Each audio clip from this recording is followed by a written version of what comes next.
Bienvenue sur Libre à toi, le podcast qui déclenche l'envie d'être soi-même. Je suis Flo, entrepreneuse depuis 2021, passionnée d'organisation et de connaissance de soi. Ici, on en parle, mais pas seulement. Chaque semaine, seule ou accompagnée de mes invités, je t'accompagne à créer ta propre liberté et ne plus subir tes journées. Je souhaite que tu puisses avoir toutes les clés en main pour vivre dans le plaisir et la sérénité au quotidien. Je t'invite à t'abonner dès maintenant pour ne pas manquer les prochains épisodes. Si tu as tendance à faire plein de to-do list que tu ne réalises jamais. C'est tout. Juste si tu fais partie de cette team-là, que tu as une tonne de to-do list, mais que tu ne coches que le quart, voire parfois tu les oublies dans un carnet, peut-être que cet épisode est fait pour toi, pour comprendre pourquoi ça arrive et comment tu te mets dans cette situation.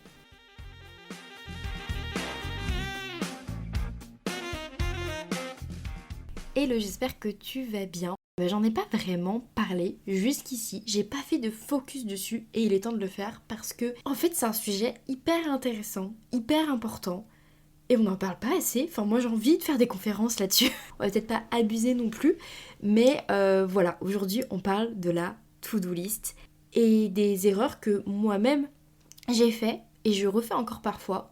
Stop, on arrête de faire ces erreurs, on arrête de mal utiliser la to-do list. Donc si c'est un sujet que tu te dis mais pourquoi est-ce qu'on parle de to-do, c'est bon une to-do je sais la faire, et ben détrompe-toi, peut-être que tu ne la fais pas bien, peut-être que tu fais ces fameuses erreurs, ou peut-être que tu as une vision de la to-do list qui n'est pas hyper saine. Et oui, la nana elle va vraiment loin, elle parle de relations saines avec sa to-do.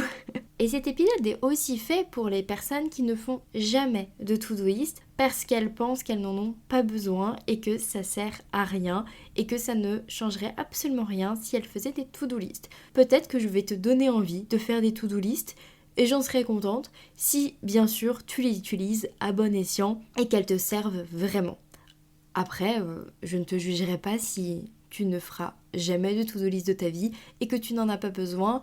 Je trouve ça plutôt fort, justement, comme une capacité à ne pas avoir besoin de décharger son cerveau pour pouvoir réaliser les tâches qu'on a à faire. Perso, j'en suis incapable. Donc, bravo, si tu fais partie de cette team, j'ai toujours fait des listes. Depuis aussi loin que je m'en souvienne, j'ai toujours, mais toujours fait des listes. Même toute petite, hein, je faisais des listes. Alors, il doit avoir un côté rassurant, contrôle, mais vraiment, j'ai toujours fait des listes. Je ne savais même pas que ça s'appelait une to-do list, que j'en faisais. J'ai toujours fait des listes, et même quand j'ai commencé à m'organiser d'un point de vue temps, je faisais des listes de ma journée, mais en fait je faisais des plannings mais sous forme de listes. J'ai toujours fait des listes, vraiment tout le temps. J'ai même un bouquin qui s'appelle L'art des listes, que j'ai lu quasiment à 80%, alors que le bouquin c'est concrètement que des listes. C'est vraiment juste un auteur qui s'est dit, et si je faisais un livre où je faisais toutes les listes possibles et inimaginables. J'ai acheté ce bouquin et je l'ai lu à 80%. Donc oui, j'ai un amour des listes et je trouve ça même sexy quand mon compagnon me dit viens on fait une liste pour X ou Y raison. Je porte un grand amour aux listes, vraiment. Mes amis me connaissent pour être très heureuse quand on fait des listes, vraiment. Et pourtant, pendant longtemps, cet amour liste, ça ne me le rendait pas. C'est-à-dire que je pouvais faire plein de listes qui ne servaient absolument à rien. Et pendant très longtemps, j'ai fait des to-do list dans mes journées qui n'étaient absolument pas réalisables. Ça, j'en ai déjà parlé sur le podcast, mais bon, je radote, c'est mon podcast, j'ai le droit. Donc j'ai commencé à essayer de réfléchir à comment est-ce que on pouvait rendre sa to-do list plus efficace, plus sensée, plus réaliste. Comment faire pour faire des listes qui servent vraiment et pas juste des listes qui nous déchargent pour ensuite les oublier. Et donc, à force de veille sur ce sujet-là, j'ai compris pas mal de petites techniques et j'ai expérimenté aussi. Et je me suis aussi rendu compte que de manière hyper naturelle, j'ai besoin, je dirais pas de manière compulsive, quand même pas, mais j'ai vraiment besoin de faire des listes. J'ai besoin de décharger mon cerveau et d'écrire en format liste dès qu'il y a un sujet sur lequel il faut que je décharge ma tête. J'ai d'ailleurs des listes sur mon bullet journal, des listes sur mon espace Notion et des listes dans mon Google Agenda sur les mêmes sujets en rapport avec les cours.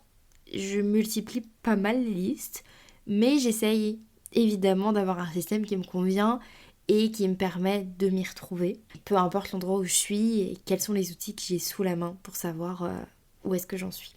Je vais fermer ce passage sur mon rapport aux listes. C'était pour moi une introduction plutôt sympa pour te dire pourquoi aussi je peux dédier autant de temps à parler de ce sujet.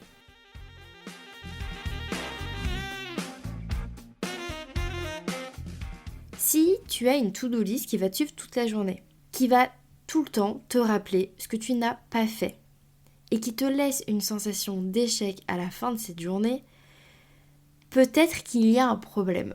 Peut-être que cette liste, elle ne remplit pas du tout la bonne fonction. J'ai moi-même fait tellement de listes que je ne terminais pas ou que je ne terminais pas dans les temps et je recommençais des listes alors que je n'avais pas terminé la liste d'avant. C'est dur parce que c'est comme si dans ton cerveau, tu commençais quelque chose que tu ne terminais jamais. Et ça, c'est horrible pour le cerveau. J'ai vu quelque chose dernièrement qui réexpliquait ça. Et c'est vraiment le pire truc qu'on peut faire à notre cerveau. De commencer quelque chose et de ne pas la terminer. C'est mettre en route une machine qu'on ne débranche pas et qui pompe de l'énergie, comme ça, en arrière-plan, pour rien. Et en plus de ça, les listes qu'on ne termine pas, elles nous font culpabiliser, elles nous mettent pas bien. On a l'impression d'être dans un sentiment d'échec permanent et ça nous met une pression. Je sais pas si t'as déjà ressenti ce truc-là de t'ouvres ton agenda ou ton bullet ou ta liste sur ton téléphone, tu vois tout ce que tu n'as pas fait et t'es pris limite d'une angoisse, d'un stress énorme. Et comme si, en fait, face à toi, il y avait une montagne infranchissable. En fait, à ce moment-là, ta to-do list, c'est plus un support. C'est une preuve permanente que tu n'en fais pas assez et que tu n'en feras peut-être jamais assez. Et c'est ça qui est toxique, c'est ça qui n'est pas sain, c'est ça qui te fait du mal et qui fait que t'as plus envie de l'ouvrir ta liste. Tu n'as plus jamais envie de l'ouvrir parce qu'elle te met tellement mal que tu ne l'ouvriras pas. Et donc, tout ce qu'il y a dedans ne sera jamais fait, puisque tu ne l'ouvres même plus.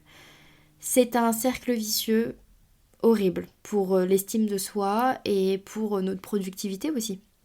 La to-do list, elle devient anxiogène lorsque tu ne la fais pas dans les règles de l'art.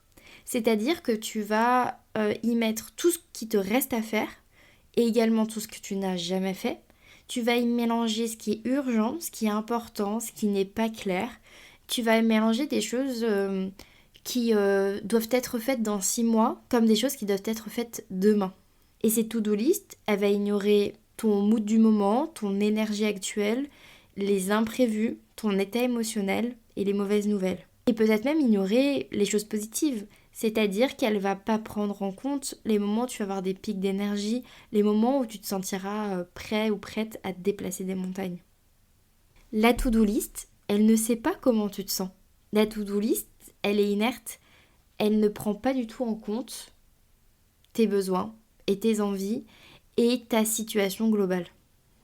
Ce qui va faire aussi que ta to-do list va ne plus ressembler à rien et ne t'aidera pas, c'est de noter dans la même to-do list, cette fameuse master to-do list, on peut l'appeler comme ça, tout ce qui te passe par la tête, toutes tes envies, tout ce que tu veux faire, et de tout mettre là, en y mettant également les choses vraiment concrètes. C'est-à-dire tout ce que tu vas faire pour le travail ou pour ta maison, pour tes enfants. Tu mélanges le rêve avec le concret. Tu mélanges le futur avec le passé et le présent. Un autre vrai problème lorsqu'on utilise les to-do list, c'est de tous les jours refaire exactement la même liste que la veille. C'est-à-dire que la veille, tu avais mis 10 tâches à réaliser. Tu as réussi à en réaliser 2 sur 10. Donc le lendemain, tu réécris les 8 tâches que tu n'as pas réalisées en te disant aujourd'hui, je les réaliserai. Mais vu que c'est une nouvelle journée, tu vas rajouter 2 ou 3 autres tâches. Tu vas faire ça tous les jours. Et donc tu cumules sur tes to-do list des tâches qui sont très vieilles avec des tâches très récentes. Et malheureusement, le cerveau, il a un peu tendance à aller chercher ce qui est récent, ce qui est nouveau et ce qui semble en fait un peu moins compliqué. Et si une tâche, tu la réécris tous les jours, tu t'imposes ce geste-là, eh bien ça va être assez dur pour ton cerveau, puisque tu lui renvoies constamment le signal que tu n'as pas réussi et que tu as échoué et que donc tu dois encore écrire la même tâche. C'est pas des signaux hyper fun à envoyer à ton cerveau, ça c'est sûr. Et puis, il y a toute la valeur qu'on va mettre dans cette to-do list, tout ce qu'elle représente. Si on l'humanisait cette to-do list, je pense que ça serait un peu comme... J'essaye de trouver la bonne métaphore, attention. Comme cette fameuse plante verte que tu as achetée à Ikea pour pas très cher parce que elle t'a fait craquer, mais tu n'as clairement pas la main verte. Et donc en fait, tous les jours, tu passes devant cette plante verte et tu te dis, il faut que je l'arrose. Et ce qui est drôle dans cette métaphore, c'est que je suis sûre que certains d'entre vous ont sur leur to-do list décrit d'arroser les plantes et qu'ils oublient tous les jours de le faire et que ça passe à la trappe. Moi la première, j'oublie d'arroser mes plantes. Mais c'est pas écrit sur mes to-do. Mais donc, tous les jours, tu passes devant cette plante verte et puis tu culpabilises. Tu te sens mal parce que tu la vois dépérir et pourtant, tu ne sais pas comment en prendre soin. Et tous les jours, tu la vois se dégrader. Tous les jours, tu vois qu'elle est de plus en plus mal. Et tu oublies encore de t'en occuper, de prendre les choses en main et de faire en sorte qu'elle aille mieux, de te renseigner sur pourquoi est-ce qu'elle est dans cet état, est-ce que tu lui donnes trop d'eau, pas assez d'eau, etc. Et au bout d'un moment, cette plante verte, elle crame, elle est morte. C'est fini, c'est terminé.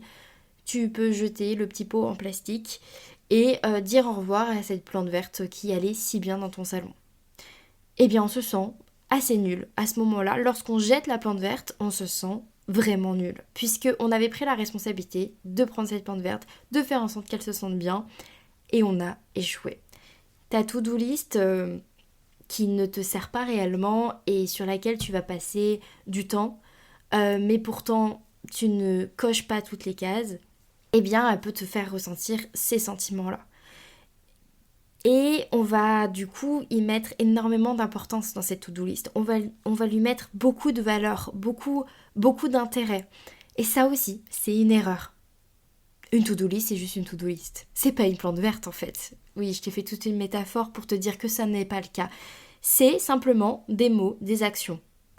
Que tu as réalisé ou non. Hop, c'est terminé. En fait, le problème d'y mettre trop d'importance, de faire de cette to-do list le truc le plus important et d'y mettre autant d'attention, autant d'importance, eh bien ça va faire que tu vas penser que si tu ne coches pas tes tâches à la fin de ta journée, eh bien ta journée est foirée, ta journée n'a servi à rien, ta journée n'est pas bonne et donc tu vas mettre toute ta valeur personnelle sur le fait d'avoir réalisé ou non des tâches. Et ça, eh ben c'est pas fou hein. Franchement, c'est pas fou et pourtant, je suis coach en orga et j'accompagne les gens à faire plus quand ils ont envie de faire plus. Mais je les accompagne aussi à faire moins lorsque pour eux c'est trop. Et de changer ton rapport avec cette fameuse liste, ça te permettra de la mettre à la poubelle à la fin de la journée, même si elle n'est pas terminée.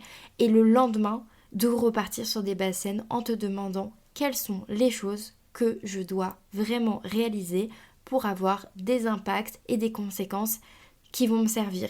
Parce que peut-être que l'une des tâches que tu avais mis il y a 6 mois n'est plus du tout d'actualité et que tu te fais du mal à essayer de la réaliser et de ne pas le faire en fait, tout simplement. Et si ta to-do list te fait vivre un enfer, que tout ce que je te raconte, ça te parle beaucoup, l'angoisse de l'écrire, de ne pas l'avoir terminé, etc., l'accumulation de tous ces to-do qui servent à rien au final, eh bien on prend le temps de respirer, d'accepter la situation et de se dire ok, comment je change mon regard vis-à-vis de ces to-do list et comment je fais en sorte qu'elles deviennent efficaces.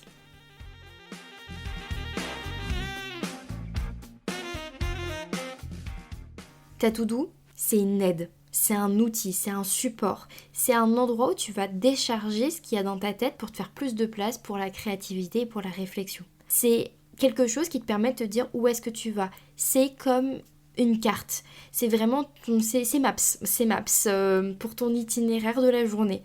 C'est vraiment ça. Donc, ne surcharge pas ton itinéraire de la journée. Moins de tâches, plus de clarté.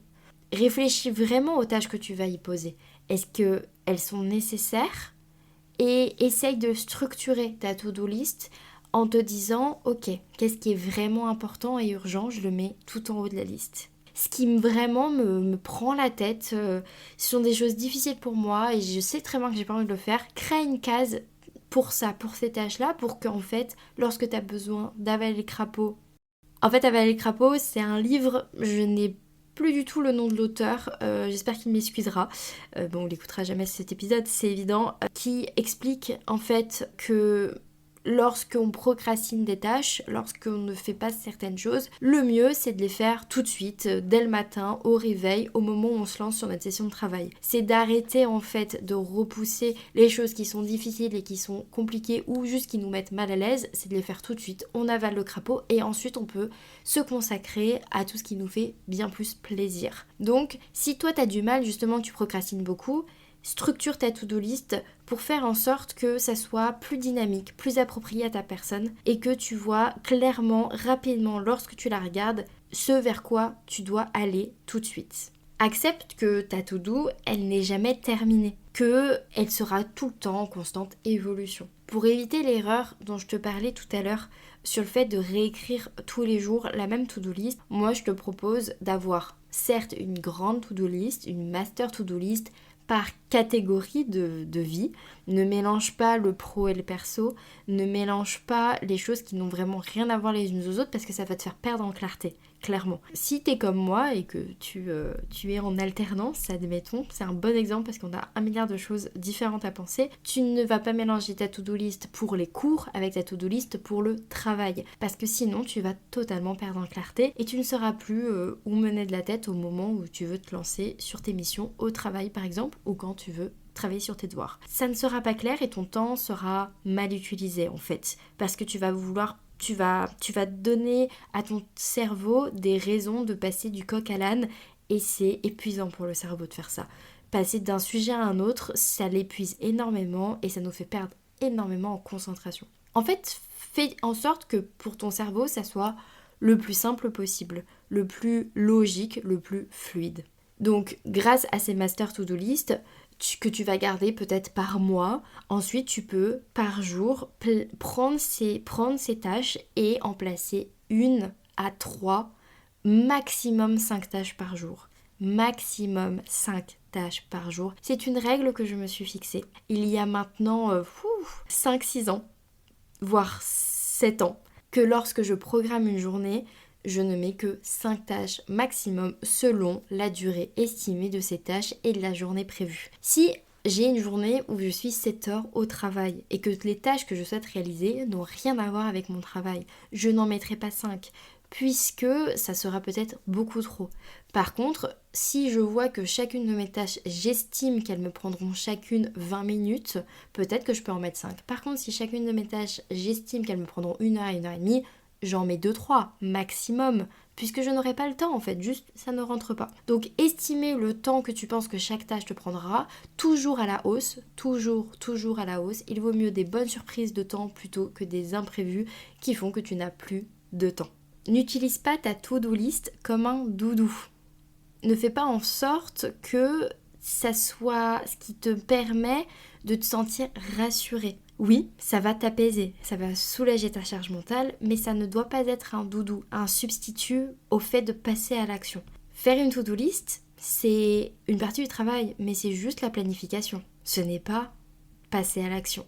Et c'est pour ça que on peut avoir tendance à passer plus de temps à s'organiser que à passer à l'action lorsque c'est difficile pour nous de passer à l'action. Si jamais tu te reconnais dans ce profil de passer des heures à planifier, écrire des listes et au final tu n'avances pas sur tes projets, tu brasses du vent, reprends les bases et fais une to-do avec 3 choses essentielles à réaliser dans la semaine.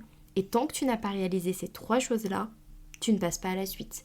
Tu n'écris pas de nouvelles to-do list. Là, je te propose plein de possibilités, plein de solutions parce qu'on est tous différents. Donc vraiment, cet épisode c'est fait pour que tu viennes piocher ce qui te parle, ce qui ne te parle pas, etc. Tu mets de côté, mais tu prends ce qui te parle. Et ça c'est une technique aussi, c'est de te dire je fais des toutes petites to-do list, par contre tant que je ne les ai pas réalisées, je ne passe pas à autre chose, je ne fais pas une nouvelle to-do list. J'y vais vraiment petit à petit, objectif après objectif. Moi c'est la méthode que j'utilise lorsque je m'organise pour les cours. Je me mets mes objectifs sur le mois, je me fais une liste pour le mois, je me mets en face de chaque tâche, chaque mission que je dois faire, je vais me mettre la date limite à laquelle je vais avoir terminé cette tâche, puisque c'est des choses de rédaction, de dossiers à rendre, etc. Donc c'est des choses qui vont me prendre plusieurs sessions de travail, c'est pas juste en une fois c'est terminé. Donc je vais me mettre cette date, comme ça me permet de m'organiser et de voir ce qui est prioritaire. Et ma troisième façon de faire, après avoir classé par date de priorité, moi je me demande ce qui me fait le plus envie, ce qui me parle le plus à faire au moment où je me lance dans le travail. Je regarde ma liste et je me dis ok, quelles sont les choses que j'ai le plus envie de faire là maintenant, dans quelle énergie je suis, qu'est-ce qui m'attire le plus, et donc ça me permet d'y aller plus facilement. Donc il y a plein de manières de classer, d'organiser tes to-do list. Le plus important c'est que ça te convienne et que ça soit efficace. Si tu testes ma technique mais que ça n'est pas efficace, passe à une autre, fais autrement. Parce que ça n'est pas toi en soi le problème, c'est l'outil qui ne te convient pas. Donc trouve l'outil qui te convient et tu verras qu'il y aura beaucoup moins de problèmes.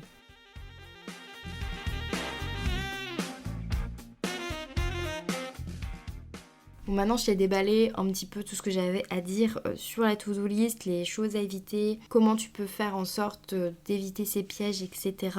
Et comment est-ce que tu peux te rendre compte que tu as une relation peut-être malsaine avec ta to-do list. Je vais te poser quelques questions que je t'invite à vraiment te poser. Sincèrement, en toute honnêteté, sans jugement, pour continuer cette réflexion. Est-ce que lorsque tu écris ta to-do list, ça te crée un apaisement, un soulagement? Ou à l'inverse, est-ce que ça te stresse, ça te met dans un sentiment d'anxiété et limite ça te tord le ventre? Est-ce que tu écris pour t'aider ou pour te prouver quelque chose? Lorsque tu fais tous tes tirets, est-ce que tu cherches à prouver que tu es capable de faire toutes ces tâches dans le temps que tu t'es imparti?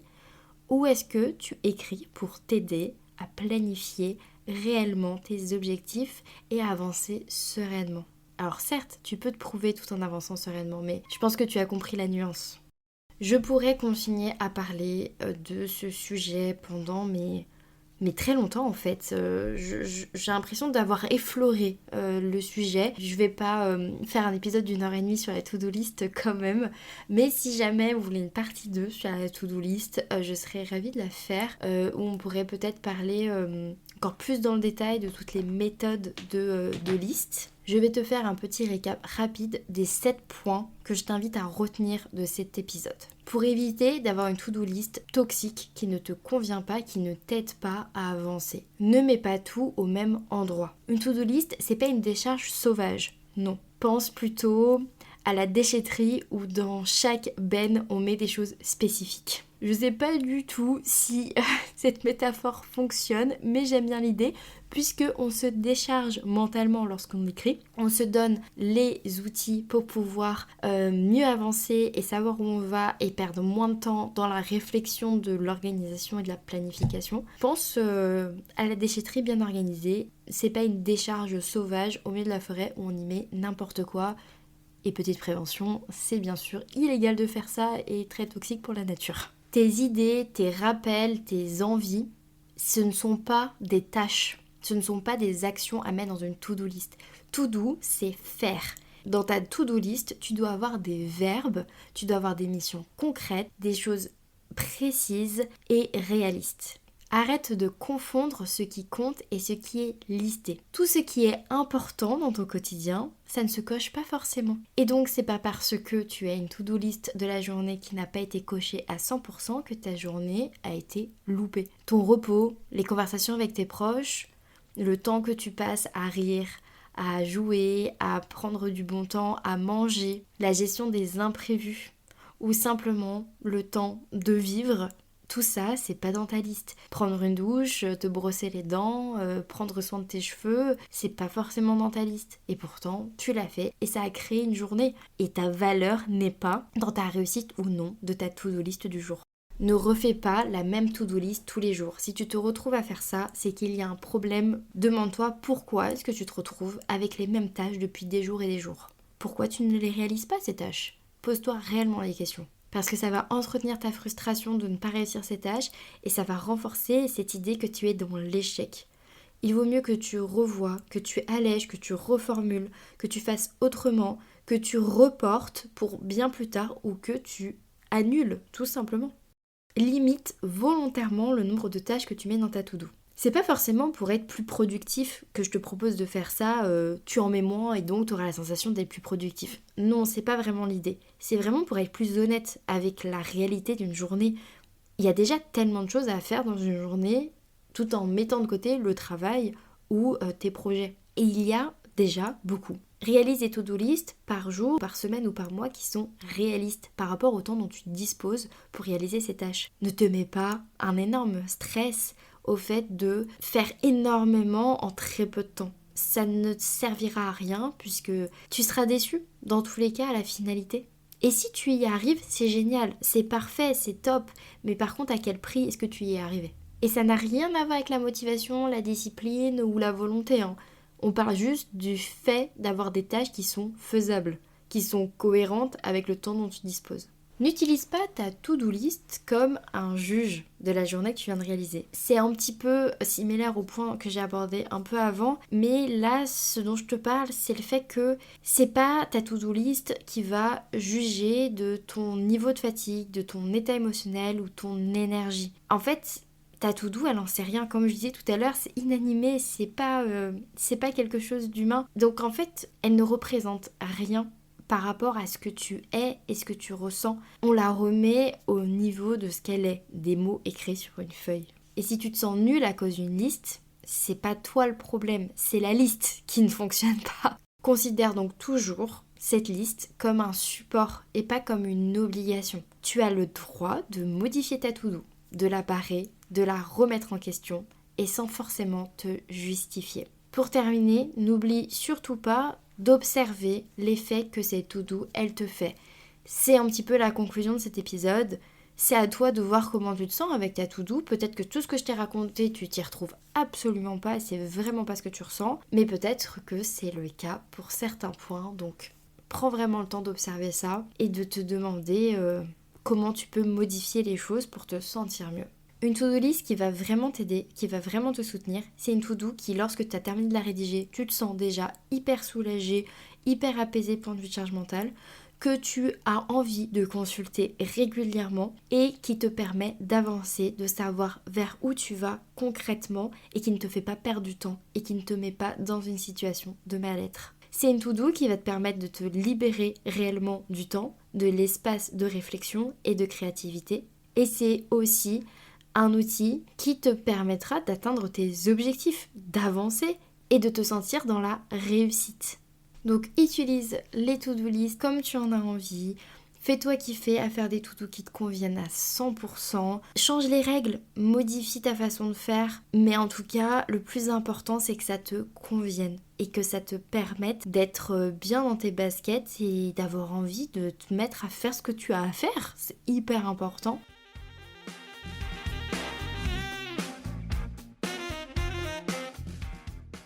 Mais si jamais, je le disais tout à l'heure, tu as envie que j'aille plus loin sur les outils d'organisation, les méthodes d'organisation, qu'on aille un peu plus loin là-dessus sur le podcast, moi je serais ravie de faire des épisodes où je décrypte et que je donne un petit peu mon point de vue sur les méthodes et les outils. Je pense que ça pourrait être hyper intéressant, donc n'hésite pas à me le dire. Ou si tu as envie qu'on parle d'autre chose que d'organisation, je suis aussi totalement ouverte à l'idée.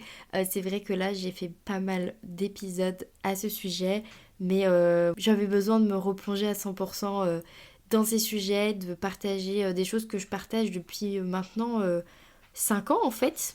mais que j'ai envie de partager encore.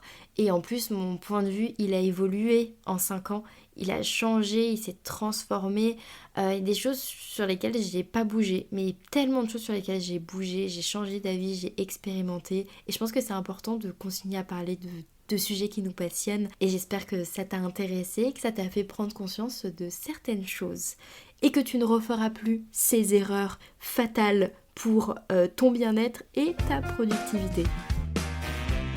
Je te remercie d'avoir écouté l'épisode jusqu'au bout. Pour soutenir le podcast, tu peux le partager à une personne à qui ça plairait, me laisser une note sur ta plateforme préférée d'écoute ou même m'envoyer un message directement sur Instagram pour me dire ce que tu en as pensé. Et n'oublie pas, libre à toi d'oser être toi-même pour créer ta liberté.